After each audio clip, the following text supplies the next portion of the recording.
Bienvenue sur le podcast de l'Église La Bonne Nouvelle de Dijon.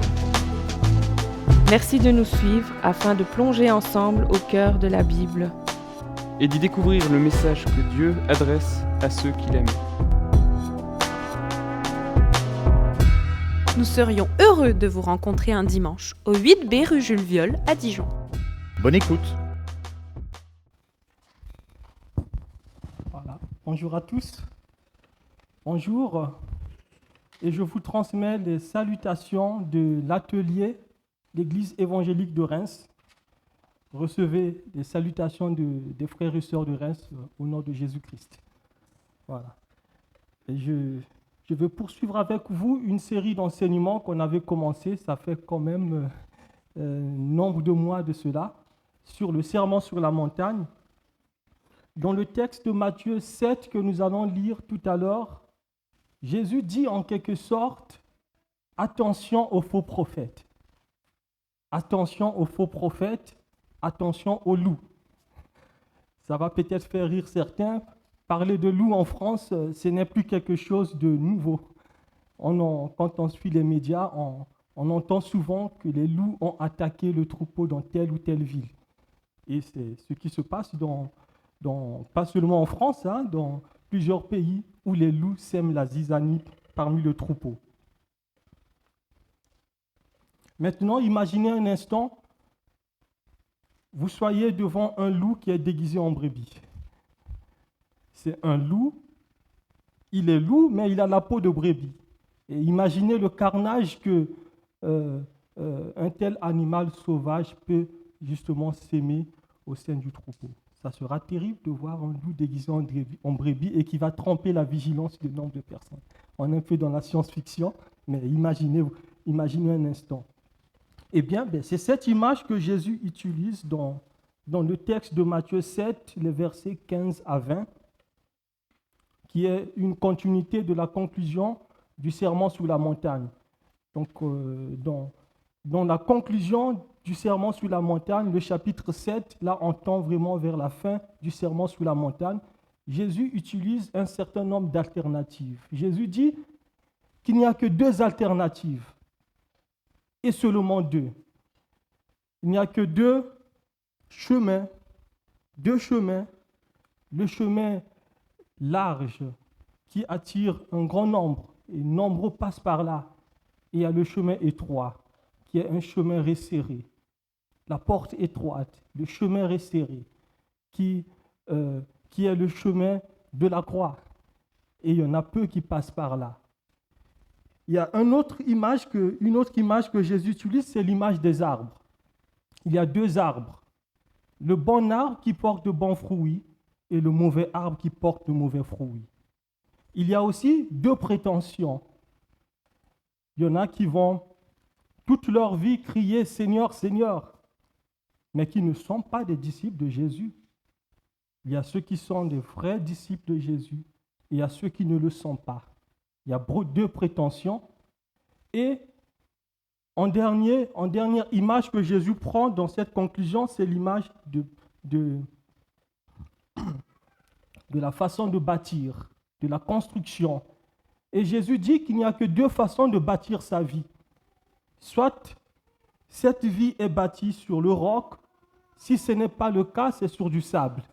Et il y a des conséquences d'une vie, d'une maison qui est bâtie sur du sable. Et aujourd'hui, nous allons nous arrêter sur la deuxième image. On a déjà vu l'image des deux chemins, le chemin large et le chemin étroit. Donc aujourd'hui, nous continuons avec l'image des deux arbres. Et l'avertissement que le Seigneur nous donne se trouve dans Matthieu 7, 15 à 20, que nous allons lire ensemble. Matthieu, le chapitre 7, les versets 15 à 20. Jésus dit, « Gardez-vous des faux prophètes, ils viennent à vous en vêtements de brebis, mais au-dedans, ce sont des loups ravisseurs. Vous les reconnaîtrez à leurs fruits. Cueilletant des raisins sur des épines ou des figues sur des chardons, tout bon arbre porte de bons fruits, mais le mauvais arbre porte de mauvais fruits. Un bon arbre ne peut porter de mauvais fruits, ni un mauvais arbre porter de bons fruits.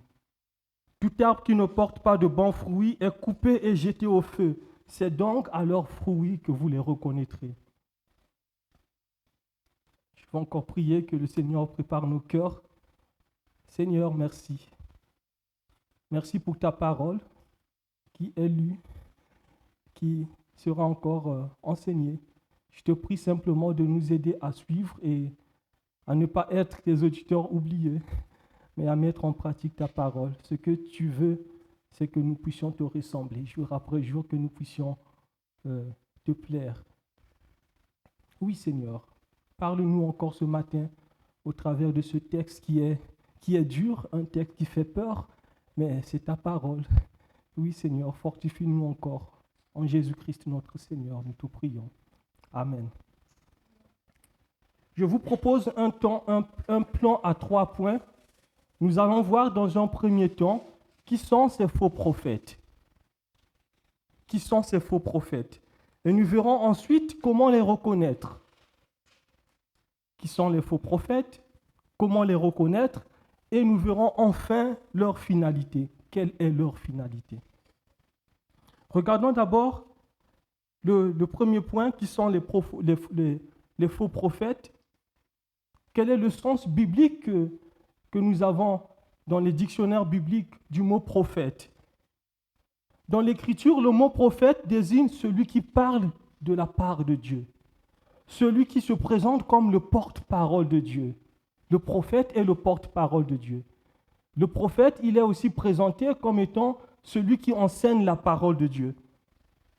Et dans l'ancienne alliance ou dans l'Ancien Testament, le prophète était quelqu'un que Dieu révélait sa parole. Donc Dieu annonçait ses oracles au prophète, il annonçait sa parole au prophète, et le prophète, il avait un rôle important, un rôle décisif justement d'être fidèle à ce que Dieu a dit, de communiquer au peuple la parole de Dieu. Et il était jugé justement par cela. Si c'est la parole de Dieu, si ce qu'il a annoncé vient de Dieu, ça va s'accomplir. Et là, dans l'Ancienne Alliance, c'était vraiment ce ministère prophétique où le prophète, il annonce ce que Dieu a dit. Mais déjà, nous voyons à maintes reprises les vrais prophètes de Dieu se heurter devant des faux prophètes, comme au temps de Jérémie, où nous voyons plusieurs faux prophètes se soulever, annonçant beaucoup de choses, annonçant non, nous sommes en paix, nous sommes en sécurité, nous sommes le peuple de Dieu, nous sommes bénis de l'Éternel. Ils ne dénoncent pas le péché du peuple. Et Jérémie, il est tout seul, il n'est pas écouté. Dans Jérémie, le chapitre 6, nous voyons quelques caractéristiques de ces faux prophètes. Jérémie 6, les versets 15 à 20, le verset 13 à 15 dit « Car tous, petits ou grands, sont avides de gain. Tous, du prophète au prêtre, pratiquent la duplicité. Ils guérissent superficiellement mon peuple du désastre en disant « Tout va bien, tout va très bien », alors que rien ne va. Sont-ils confus parce qu'ils ont commis des abominations? Ils n'ont aucune honte et ils ne savent pas rougir. Et c'est pourquoi ils tomberont avec ceux qui succombent. Et ils s'écrouleront au moment où je leur ferai rendre des comptes. L'Éternel le déclare. Et là, dans ce temps, les faux prophètes usaient de fausseté. Ils criaient, ils annonçaient paix, paix, ils annonçaient les choses pour faire plaisir aux hommes. Ils refusaient de dénoncer le péché du peuple. Ils cherchaient à éviter des conflits, à tout de rôle, ils évitaient des conflits.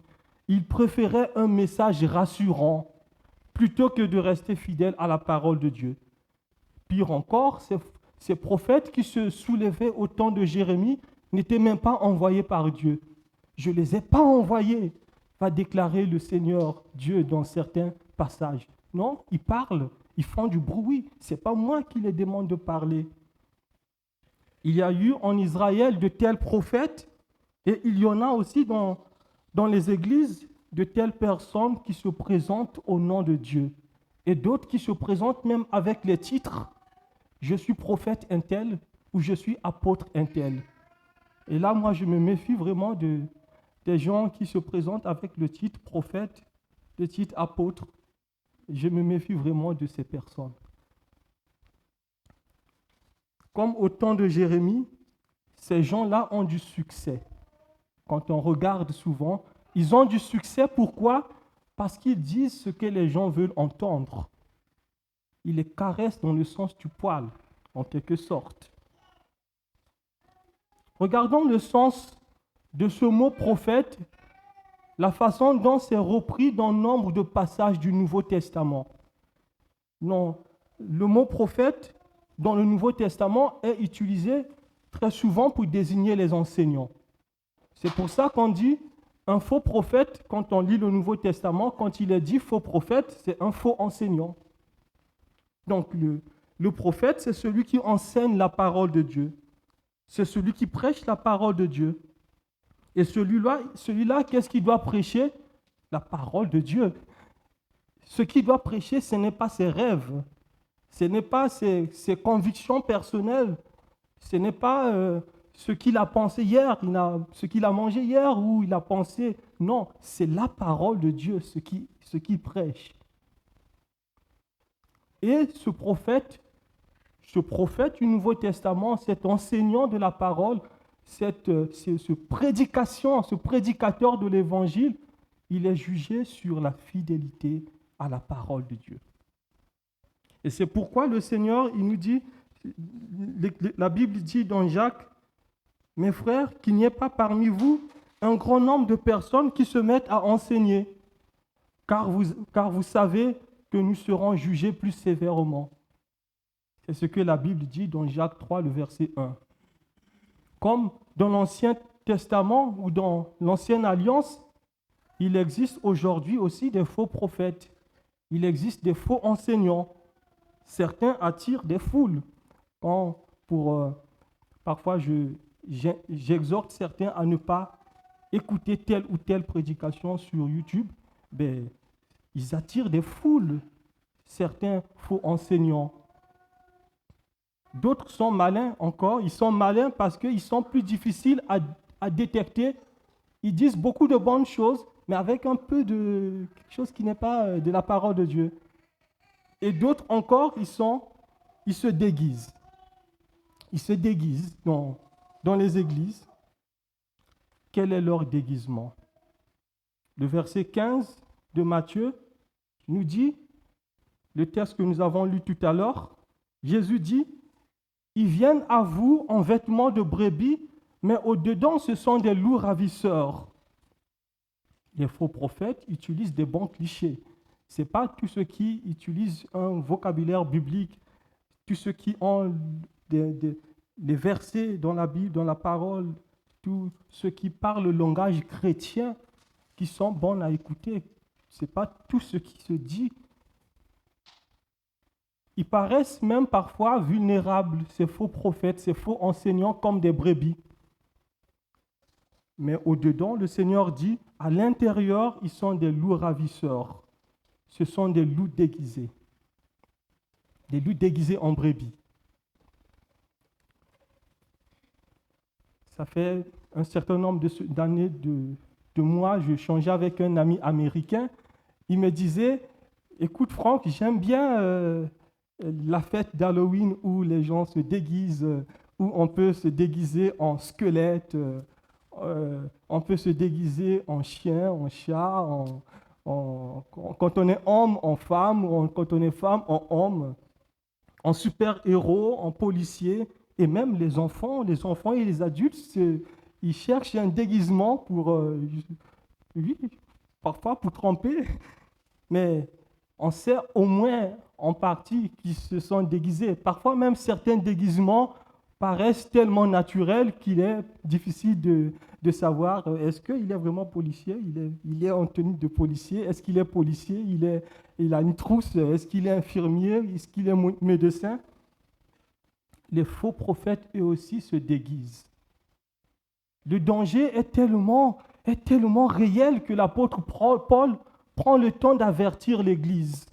L'apôtre Paul, il dit aux anciens de l'Église d'Éphèse, dans Actes 20, le verset 29 à 31, « Prenez donc garde à vous-même et à tout le troupeau sur lequel le Saint-Esprit vous a établi évêque, pour paître l'Église du Seigneur, qu'il s'est acquise par son propre sang.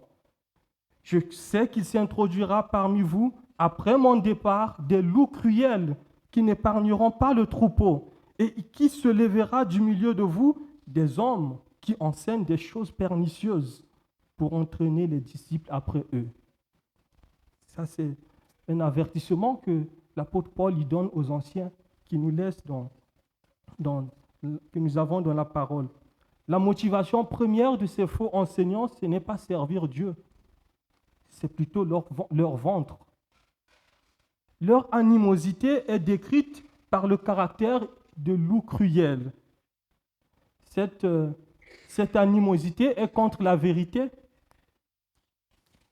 Et là, quelle est notre responsabilité par rapport à ça?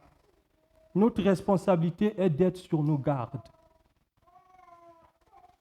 Quand j'échange avec certains, même dans notre communauté, ils disent « Ah ben Franck, écoute, moi je fais bien attention à ce que je mange. Je ne mange pas n'importe quoi. » Oui, c'est là, pour notre nourriture de tous les jours, nous faisons attention. Eh bien, la Bible nous demande aussi, le Seigneur, il nous demande aussi de faire attention à notre nourriture spirituelle. Oui, tout ce qui se dit chrétien, tout ce qui se dit apôtre ne l'est pas, tout ce qui se dit enseignant de la parole de Dieu n'enseigne pas forcément cette parole de Dieu. Oui, vous faites bien attention, vous ne mangez pas n'importe quoi. Oui, nous devons faire attention à la manière dont nous écoutons. Comment écoutons la parole de Dieu? Nous devons faire attention à ce que nous écoutons. Nous devons faire attention à ce que nous lisons. Ce n'est pas parce que le livre est écrit par un théologien biblique, pasteur, que c'est un livre bon à lire. Nous devons faire attention. Nous devons faire attention aussi à ce que nous regardons. Oui. En parlant de certains hommes auxquels l'apôtre Paul avait affaire, donc parmi ces hommes, il y avait bien entendu aussi des faux enseignants, des faux prophètes. L'apôtre Paul dit, ces hommes-là sont des faux apôtres, des ouvriers trompeurs, déguisés en apôtres de Christ. Là, il le dit dans 2 Corinthiens 11, 13 à 15. Ces hommes-là sont des faux apôtres, des ouvriers trompeurs déguisés en apôtres de Christ. Et cela n'est pas étonnant, puisque Satan lui-même se déguise en ange de lumière. Il n'est donc pas étrange que ces ministres aussi se déguisent en ministres de justice. Leur fin sera selon leurs œuvres. Ils auront une finalité, oui, ça sera le troisième point. Alors déjà, sur ce point, qu'est-ce que nous pouvons retenir?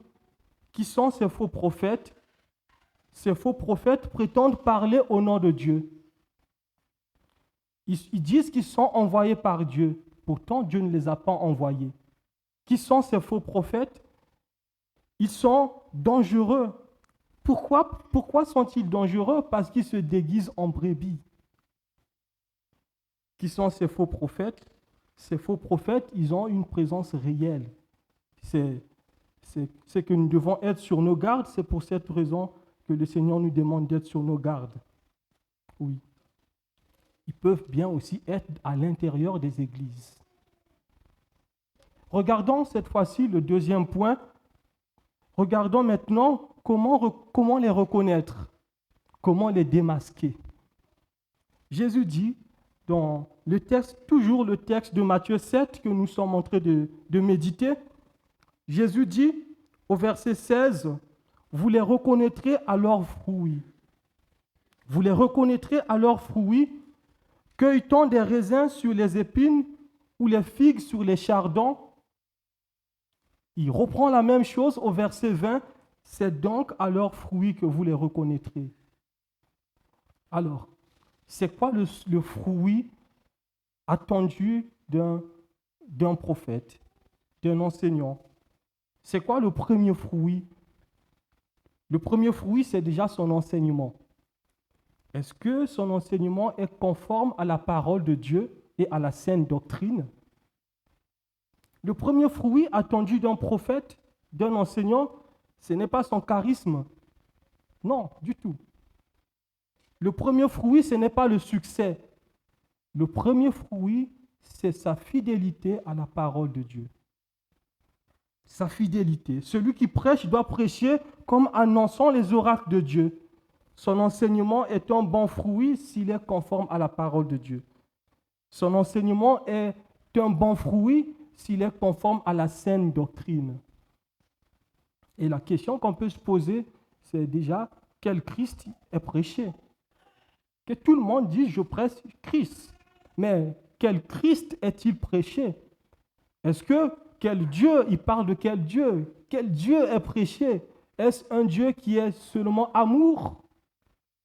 Seulement amour au point de ne pas fermer les yeux sur le péché, d'accepter tout le monde dans son paradis? C'est ce qu'on entend parfois. Hein? Ah non, Dieu, il est amour. Dieu est seulement amour. C'est ce qu'on entend. Mais là, ce n'est pas tout l'évangile. Hein? Dieu est amour, Dieu est aussi justice. Oui, il est justice. C'est en vertu de sa justice qu'il a envoyé Jésus mourir pour nos péchés. Quel Christ est prêché? L'apôtre Paul dit, nous prêchons Christ crucifié, scandale pour les Juifs et folie pour les païens, mais puissance de Dieu et sagesse de Dieu pour ceux qui sont appelés Jésus-Christ. Et Jésus-Christ seul, Jésus-Christ crucifié. Certains de leurs propos peuvent paraître tellement bien, on peut même dire, mais c'est vrai, pourtant ce qu'il dit, c'est bien. Ben, le chemin que ces prophètes, ces enseignants prônent, ce n'est pas le chemin étroit, c'est le chemin large. Le chemin étroit demande le renoncement à soi-même, demande de porter sa croix. Et c'est ce chemin que Jésus nous demande de suivre. Il nous demande d'entrer par la porte étroite, par le chemin étroit. Quel fruit on peut encore cerner de ces faux enseignants? Déjà, leur vie. Leur vie est-elle en cohérence avec l'enseignement du Seigneur? Il ne s'agit pas là d'une vie parfaite, parce que la vie parfaite, ça n'existe pas.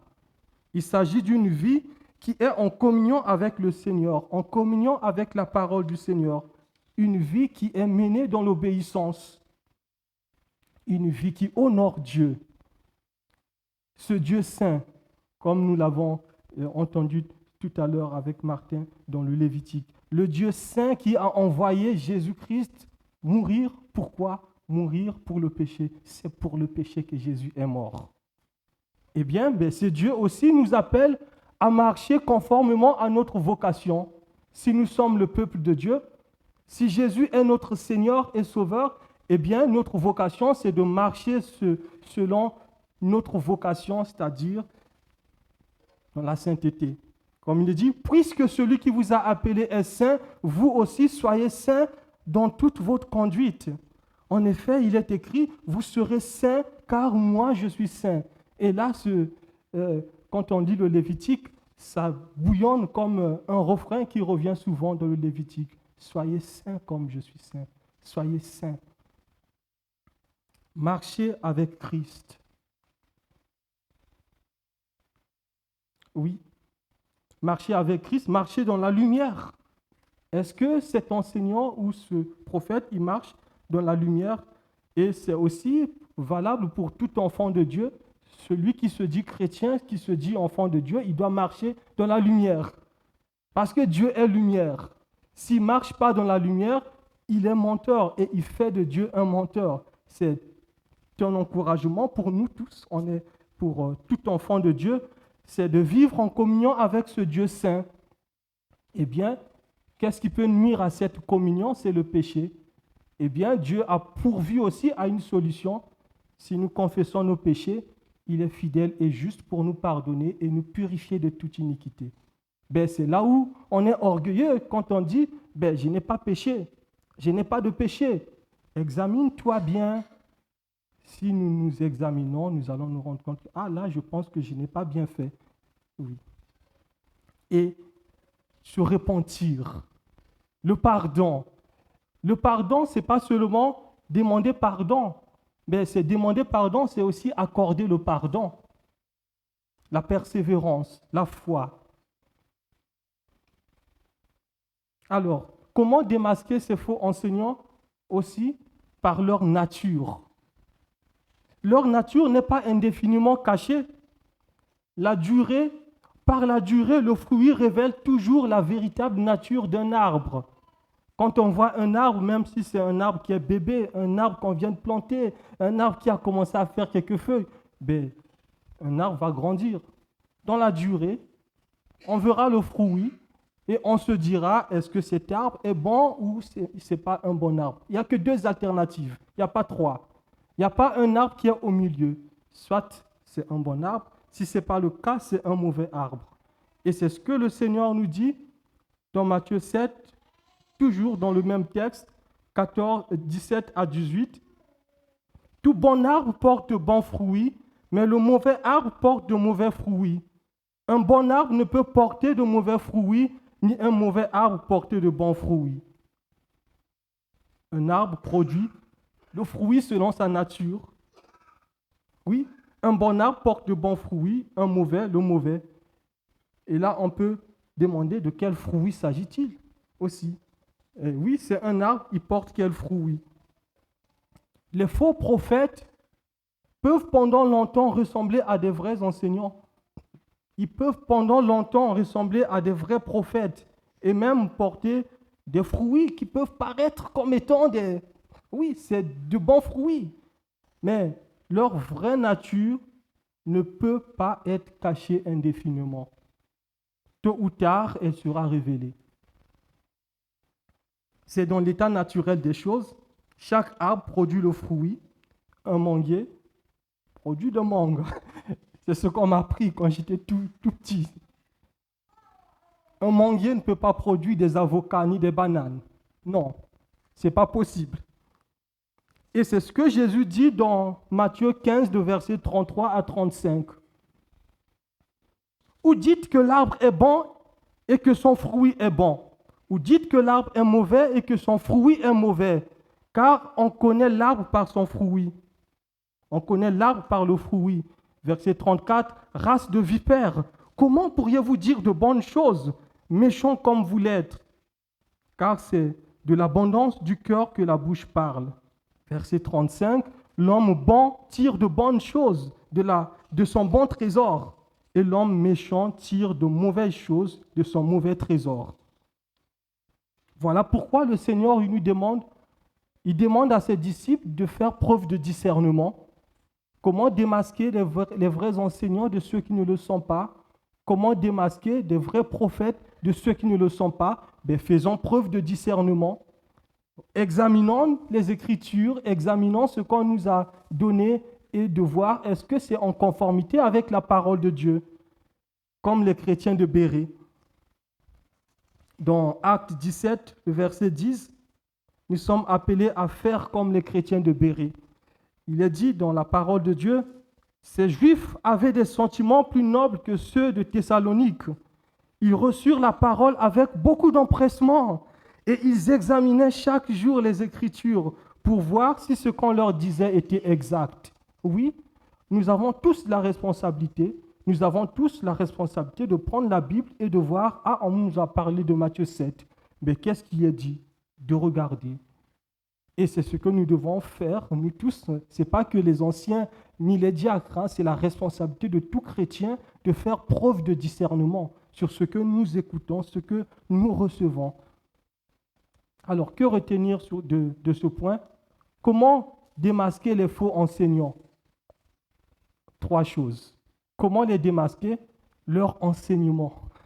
Déjà, est-ce que leur enseignement est conforme à la parole de Dieu et à la saine doctrine? Comment démasquer les faux enseignants? Leur vie. Est-ce que leur vie est en cohérence avec l'enseignement du Seigneur? Est-ce que c'est une vie d'obéissance? Troisièmement, leur nature. La véritable nature d'une personne ne peut être cachée indéfiniment. On prend un morceau de bois, on le jette au fond du fleuve ou de la mer, ce morceau de bois ne peut pas devenir un caïman. Ce n'est pas possible. Donc leur nature finira toujours par montrer qui ils sont. Regardons le troisième et le dernier point, leur finalité.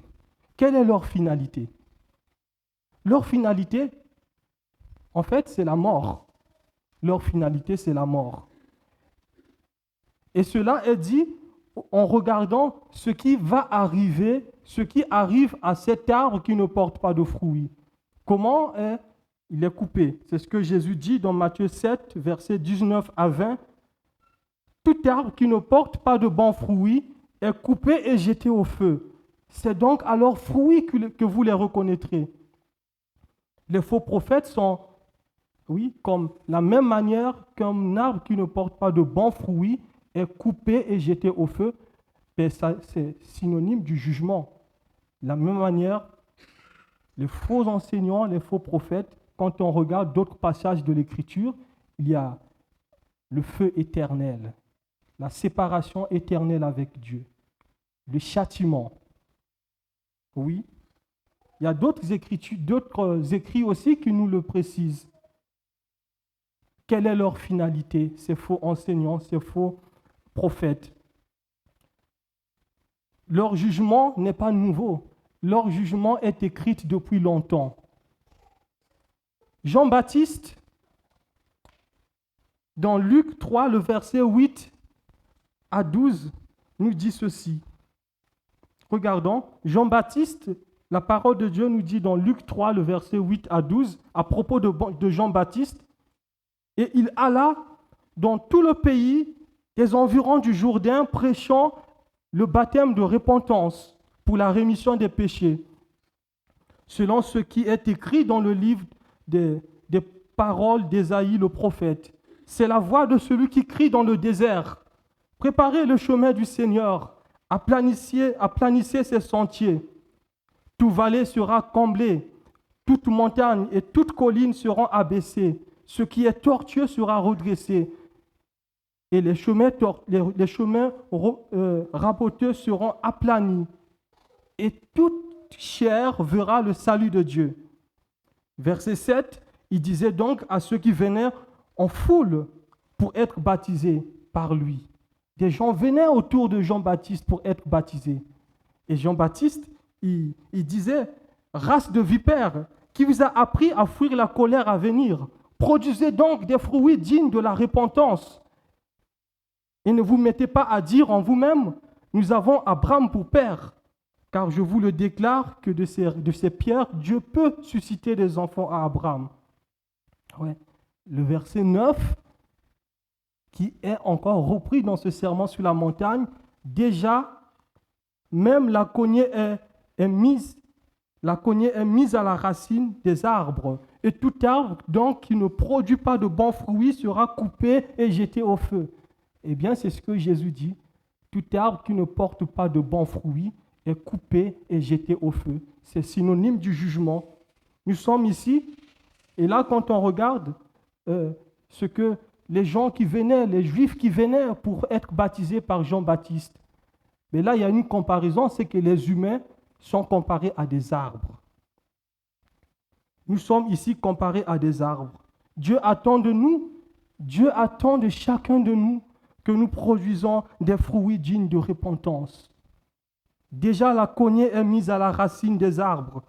Et tout arbre donc qui ne produit pas de bons fruits est coupé et jeté au feu. Il y a un fruit que le Seigneur attend. Et là aussi, c'est revenu encore. Quelle est la finalité de ces faux enseignants? Leur condamnation est écrite depuis longtemps. La Bible dit, c'est l'apôtre Pierre qui est tenté de parler des impies, des faux enseignants qui se sont infiltrés dans l'Église. L'apôtre Pierre, il dit dans 2 Pierre 2, le verset 1 à 3, « Il y a eu parmi le peuple de faux prophètes, et il y aura de même parmi vous de faux docteurs qui introduiront des sectes pernicieuses et qui, régnant le maître qui les a rachetés, attireront sur eux une ruine soudaine. Plusieurs les suivront dans leur dissolution, et la voie de la vérité sera calomniée à cause d'eux. » Verset 3, « Par cupidité, ils trafiqueront de vous au moyen de paroles trompeuses, eux que menace depuis longtemps la condamnation, et dont la ruine ne sommeille point. » Les faux prophètes, les faux enseignants peuvent séduire aujourd'hui. Ces faux enseignants, faux prophètes, ils peuvent prospérer encore pendant un certain nombre de temps. Mais leur fin est certaine. C'est ce que nous dit l'apôtre Pierre. Leur fin est certaine. Nous devons prendre au sérieux l'avertissement que le Seigneur nous donne dans sa parole. Parce que la fin de ces faux enseignants, ça ne sera pas que les faux enseignants, eux seuls qui seront coupés, et comme on coupe l'arbre et jeté au feu, mais c'est aussi ceux qui les auront suivis. Les suiveurs de ces faux enseignants, ils vont subir également le jugement de Dieu. C'est pourquoi Jésus nous appelle à la vigilance. C'est pour cela qu'il nous appelle au discernement. C'est pour cela qu'il nous demande d'être sur nos gardes. Alors, que retenir déjà de la finalité de ces faux enseignants? Aussi 3 choses. Leur finalité est la mort.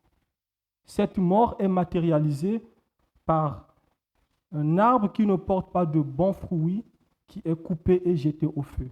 De la même manière, eux aussi, ils vont connaître la mort.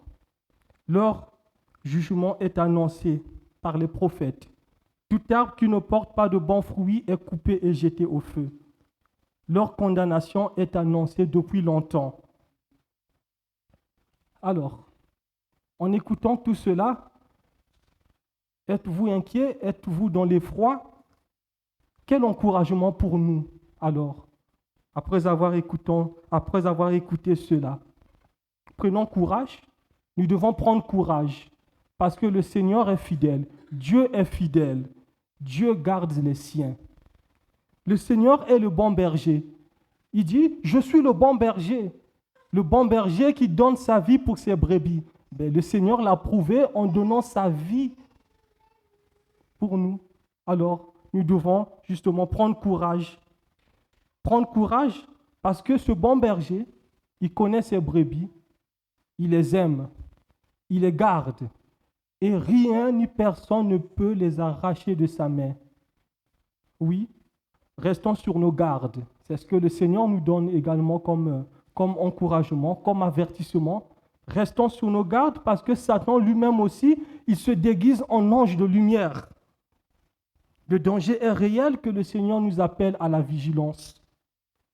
Puisque nous sommes avertis, ne nous lançons pas dans une chasse aux sorcières au point de chercher la petite bête partout, au point d'accuser tout le monde. Mais au contraire, le Seigneur nous appelle au discernement. Faisons preuve de discernement. Eh bien, c'est quand on arrive toujours le premier dimanche de l'année, c'est un dimanche où on formule les vœux les meilleurs. Et le vœu pour vous, pour nous, c'est que nous portions des fruits dignes de repentance et que nous portions des fruits qui honorent Dieu et que le Seigneur puisse nous garder et qu'il puisse nous permettre surtout de persévérer. Soyez bénis.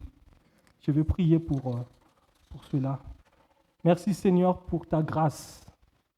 Merci Seigneur pour ta parole. Merci Seigneur pour nous tous ici. Merci Seigneur parce que nous pouvons compter sur toi encore demain. Oui, je te prie de relever ceux qui se sont attachés à des choses qui ne te glorifient pas. Je te prie Seigneur de les pardonner. Je te prie de leur permettre de reconnaître leurs fautes et de confesser leurs péchés. Ce que tu attends de nous, c'est que nous puissions porter des fruits dignes de repentance et que nous puissions te ressembler. C'est ça notre désir encore pour cette année 2026. Permets-nous, Seigneur, de lire ta parole, de nous enraciner dans ta parole afin de mieux te servir, de t'obéir et de te ressembler.